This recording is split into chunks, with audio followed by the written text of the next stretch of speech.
Hi hello నమస్తే welcome to Hima's kitchen. ఈరోజు వీడియోలో ఎంతో రుచికరమైన చికెన్ పలావ్ తయారు చేసుకుందామండి. చాలా టేస్టీగా ఉంటుంది, మీరు తప్పకుండా ట్రై చేయండి. ఈ చికెన్ పలావ్ తయారు చేసుకోవడం కోసం నేను ఇక్కడ 750 గ్రాముల చికెన్ తీసుకున్నానండి. ముందుగానే శుభ్రంగా క్లీన్ చేసుకొని ఇలా గిన్నెలో వేసి పెట్టుకుంటున్నాను. ఇప్పుడు ఈ చికెన్కి సరిపడా సాల్ట్ వేసుకోవాలి. ఇక్కడ నేను ఒక 1/2 టేబుల్ స్పూన్ వరకు సాల్ట్ వేసుకుంటున్నాను. అలాగే ఒక 1/2 టేబుల్ స్పూన్ పసుపు, ఒక అరచెక్క నిమ్మరసాన్ని కూడా పిండుకోవాలండి. పిండుకొని ఈ ఉప్పు, నిమ్మరసం, పసుపు చికెన్కి పట్టే విధంగా బాగా కలుపుకోవాలి. ఈ నిమ్మరసం పిండేటప్పుడు గింజలేం పడకుండా చూసుకోండి, లేదంటే గింజలు తగిలి చేదుగా ఉంటుందండి. ఇలా ఈ ఉప్పు, పసుపు చికెన్కి బాగా పట్టించుకోవాలి. ఇలా కలుపుకున్న తర్వాత మూత పెట్టుకుని ఒక అరగంట సేపు ఫ్రిడ్జ్లో పెట్టుకోవాలండి. ఫ్రిడ్జ్లో పెట్టుకోవడం వల్ల ముక్క అనేది జ్యూసీగా చాలా టేస్టీగా ఉంటుంది. ఇప్పుడు మరొక గిన్నె తీసుకొని ఇందులో ఒక 1/2 కేజీ వరకు బాస్మతి రైస్ తీసుకుంటున్నాను. మీరు బాస్మతి రైస్ లేదనుకుంటే నార్మల్ రైస్తో కూడా ఈ చికెన్ పలావ్ని తయారు చేసుకోవచ్చండి. ఇప్పుడు ఈ రైస్ని 2-3 సార్లు శుభ్రంగా కడుక్కొని ఇందులో తగినన్ని వాటర్ పోసుకొని ఈ రైస్ని కూడా ఒక అరగంట సేపు నానబెట్టుకోవాలి. మూత పెట్టుకొని పక్కన పెట్టేసుకుందాము. ఈలోగా ఉల్లిపాయలు, టమాటాలు అలాగే పచ్చిమిర్చిని కట్ చేసి పెట్టుకుందామండి. అలాగే అల్లం వెల్లుల్లిని కూడా అప్పటికప్పుడు ఇలా పేస్ట్ వేసుకుంటే పలావ్ అనేది మంచి రుచిగా ఉంటుంది. ఫ్రెష్గా అప్పటికప్పుడు తయారు చేసుకొని ఈ అల్లం వెల్లుల్లి పేస్ట్ని వేసుకొని పెట్టుకోండి. అరగంట తర్వాత స్టవ్ ఆన్ చేసి ఒక గిన్నె పెట్టుకొని ఇందులో ఒక 1.5 టేబుల్ స్పూన్ నెయ్యి, ఒక 3 టేబుల్ స్పూన్ల వరకు ఆయిల్ వేసుకుంటున్నాను. మీరు నెయ్యి లేదనుకుంటే మొత్తం ఆయిల్తో అయినా చేసుకోవచ్చండి. నెయ్యి వేస్తే చాలా రుచిగా ఉంటుంది ఈ చికెన్ పలావు. ఈ నెయ్యి ఆయిల్ కొంచెం హీట్ అయిన తర్వాత ఇందులో ఒక 2 బిర్యానీ ఆకు, అలాగే ఒక 1/2 టేబుల్ స్పూన్ షాజీరా, అలాగే ఒక 2-3 యాలకులు వేసుకోండి. 1 ఇంచున్నర వరకు దాల్చిన చెక్క, ఒక 5-6 లవంగాలు, అలాగే మరాఠీ మొగ్గ, మీ దగ్గర ఏవైతే బిర్యానీ దినుసులు ఉన్నాయో వాటన్నిటిని కూడా వేసేసుకోండి. ఇవి 1 నిమిషం పాటు దోరగా ఫ్రై చేసుకోవాలి. ఇవి ఇలా ఫ్రై అయిన తర్వాత ఇందులో ఒక 10 జీడిపప్పును వేసుకొని ఈ జీడిపప్పును కూడా 1 నిమిషం పాటు అలా ఫ్రై చేసుకోండి. ఇవన్నీ బాగా ఫ్రై అయిన తర్వాత మనం ముందుగా కట్ చేసి పెట్టుకున్న ఉల్లిపాయ ముక్కలు, అలాగే పచ్చిమిరపకాయ ముక్కలు వేసుకొని బాగా ఫ్రై చేసుకోవాలండి. నేనైతే ఇక్కడ ఒక 2 ఉల్లిపాయలను, బాగా పెద్దగా ఉన్న 2 ఉల్లిపాయలను కట్ చేసుకున్నాను. ఇవి త్వరగా మగ్గడం కోసం ఒక 1/2 టేబుల్ స్పూన్ సాల్ట్ వేసుకొని ఒకసారి బాగా కలుపుకొని వీటిని బాగా ఫ్రై చేసుకోవాలండి. అలాగే ఇందులో కొంచెం కరివేపాకు కూడా వేసుకొని ఈ ఉల్లిపాయ ముక్కలు మంచి కలర్ వచ్చేంత వరకు బాగా ఫ్రై చేసుకోవాలి. ఈ బిర్యానీలోకి ఉల్లిపాయ ముక్కలు బాగా వేగితేనే రుచి అనేది బాగుంటుంది.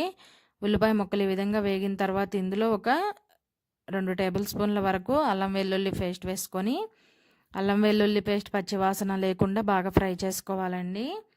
ఈ విధంగా గరిటతో కలుపుకుంటూ అడుగంటకుండా బాగా ఫ్రై చేసుకోవాలి. ఒక 2 నిమిషాల తర్వాత అల్లం వెల్లుల్లి పేస్ట్ చూడండి బాగా ఫ్రై అయింది. ఇప్పుడు మనం ముందుగా నానబెట్టి పెట్టుకున్న చికెన్ వేసుకోవాలి. ఈ చికెన్ని ముందుగా నానబెట్టుకొని ఫ్రిడ్జ్లో పెట్టడం వల్ల ముక్క అనేది తినేటప్పుడు జ్యూసీగా చాలా రుచిగా ఉంటుందండి. కంపల్సరీ చికెన్ అయితే ఒక అరగంట సేపు ఫ్రిడ్జ్లో పెట్టండి. ఇలా చికెన్ వేసుకున్న తర్వాత బాగా కలుపుకోవాలి. మూత పెట్టుకొని హై ఫ్లేమ్ మీద ఒక 2 నిమిషాలు ఉంచామనుకోండి, చికెన్లో నుంచి వాటర్ అనేది రిలీజ్ అవుతుంది. ఇప్పుడు మరొకసారి కలుపుకుంటూ ఉడికించుకోవాలి. ఒక 2-3 నిమిషాలు ఈ విధంగా చికెన్ ఉడికిన తర్వాత ఇందులో ఒక 2 పెద్ద టమాటాలను ముక్కలుగా కట్ చేసుకొని వేసుకోవాలి. ఈ టమాటాలు వేసిన తర్వాత చికెన్ బాగా కలుపుకొని ఈ టమాటాలు కూడా బాగా ఉడికేంత వరకు ఉడికించుకోవాలి. మనకి చికెన్లో నుంచి వచ్చిన వాటర్తోనే చికెన్ ఉడికిపోతుందండి. ఇంకా ఎక్స్ట్రాగా వాటర్ వేయాల్సిన అవసరం ఏమి ఉండదు. ఇలా మధ్య మధ్యలో మూత తీసుకుంటూ చికెన్ను బాగా ఉడికించుకోవాలి. చికెన్లో నుంచి వచ్చిన వాటర్ అంతా ఇంకిపోయి ఆయిల్ రిలీజ్ అయ్యేంత వరకు కూడా మధ్య మధ్యలో ఈ విధంగా కలుపుకుంటూ ఉడికించుకోవాలి. నాకైతే 10 నిమిషాలు టైం పట్టిందండి చికెన్ ఉడకడానికి. ఇప్పుడు చూడండి ఆయిల్ అనేది కొంచెం రిలీజ్ అయింది కదా. ఇప్పుడు ఇందులో ఒక 2 టేబుల్ స్పూన్ల వరకు కారం వేసుకుంటున్నాను. మీరు మీ కారానికి తగ్గట్టుగా వేసుకోండి. కారం వేసిన తర్వాత ఒకసారి మొత్తం బాగా కలుపుకోండి. అలాగే ఇందులో సన్నగా తరిగిన పుదీనా, అలాగే కొంచెం కొత్తిమీర వేసుకొని బాగా కలుపుకోవాలి. ఈ పుదీనా, కొత్తిమీర కూడా బాగా మగ్గిపోవాలండి, లేదంటే మనం తినేటప్పుడు ఆకులు ఆకులుగా తగులుతూ ఉంటుంది. ఇందులో వేయించి పొడి చేసుకున్న ధనియా జీరా పౌడర్ ఒక 1 టేబుల్ స్పూన్, అలాగే ఒక అర టేబుల్ స్పూన్ వరకు చికెన్ మసాలా పౌడర్ ఉంటుంది కదండి, అది వేసుకోండి. అలాగే ఒక పావు టేబుల్ స్పూన్ గరం మసాలా వేసుకొని, మసాలాలు వేసిన తర్వాత అన్నిటినీ కూడా బాగా కలుపుకొని మూత పెట్టుకొని 1 నిమిషం మగ్గించుకోవాలండి. ఈలోగా ఒక గిన్నె తీసుకొని మనం ఏ గ్లాస్తో అయితే బియ్యం తీసుకున్నామో అదే గ్లాస్తో 3 గ్లాసుల నీళ్ళని కొలుచుకొని పోసుకోవాలి. నేను 2 గ్లాసుల బియ్యానికి 3 గ్లాసుల వాటర్ పోసానండి. ఆ నీళ్ళని బాగా మరగబెట్టాలి. ఈలోపు చికెన్ని ఒకసారి బాగా కలుపుకుందామండి. 1 గ్లాస్ బియ్యానికి 1.5 గ్లాస్ వాటర్ చొప్పున పోస్తే కరెక్ట్గా సరిపోతుందండి.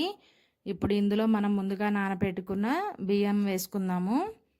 నీళ్ళేమి లేకుండా నీళ్ళన్నీ వంపేసుకొని బియ్యం వేసుకొని ఒకసారి బాగా కలుపుకుందాము.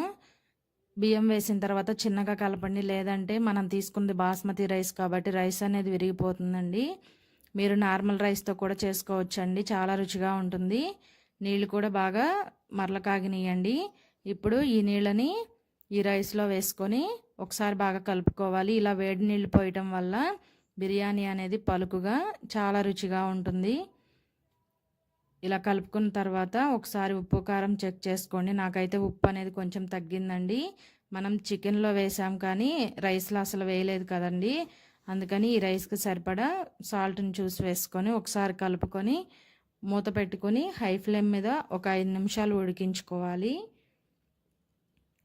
ఒక 5 నిమిషాల తర్వాత మూత తీసి చూసి మరొకసారి కలుపుకొని పైన మరొక 1.5 టేబుల్ స్పూన్ వరకు నెయ్యి వేసుకోండి. ఇలా పైన కూడా నెయ్యి వేయటం వల్ల చాలా రుచిగా ఉంటుంది. ఇలా నెయ్యి వేసుకొని మరొక 10 నిమిషాలు మీడియం ఫ్లేమ్ మీద మగ్గించుకోండి. 10 నిమిషాల తర్వాత మూత తీసి చూపిస్తున్నా చూడండి, మనకి రైస్ అనేది చక్కగా పొడి పొడిలాడుతూ చాలా బాగా వచ్చిందండి. మనం ఏ గ్లాస్తో బియ్యం తీసుకున్నామో అదే గ్లాస్తో 1 గ్లాస్ బియ్యానికి 1.5 గ్లాసు వాటర్ను కొలుచుకోవాలండి. అలాగే ఆ కొలుచుకున్న నీళ్లను వేడి చేసుకొని ఇలా ఎసురుగా పోయడం వల్ల బిర్యానీ అనేది చక్కగా మనకు పొడి పొడిలాడుతూ బాగా వస్తుంది. ఇప్పుడు స్టవ్ ఆఫ్ చేసేసి ఒక 5 నిమిషాలు అలా వదిలేసేయండి. 5 నిమిషాల తర్వాత మీకు చూపిస్తున్నా చూడండి, చాలా చక్కగా ఉందండి బిర్యానీ అయితే. చూస్తుంటేనే నోరు ఊరిపోతుంది. ఎంతో ఎమ్మీగా ఉండే చికెన్ పలావ్ అయితే రెడీ అండి. మీరు ఇలా ట్రై చేయండి, తప్పకుండా మీకు చికెన్ పలావ్ అనేది పర్ఫెక్ట్గా కుదురుతుంది. అలాగే వీడియో నచ్చిందా అండి? వీడియో నచ్చితే లైక్ చేయండి. మరెన్నో ఇంట్రెస్టింగ్ వీడియోస్ కోసం మన ఛానల్ని సబ్స్క్రైబ్ చేయండి.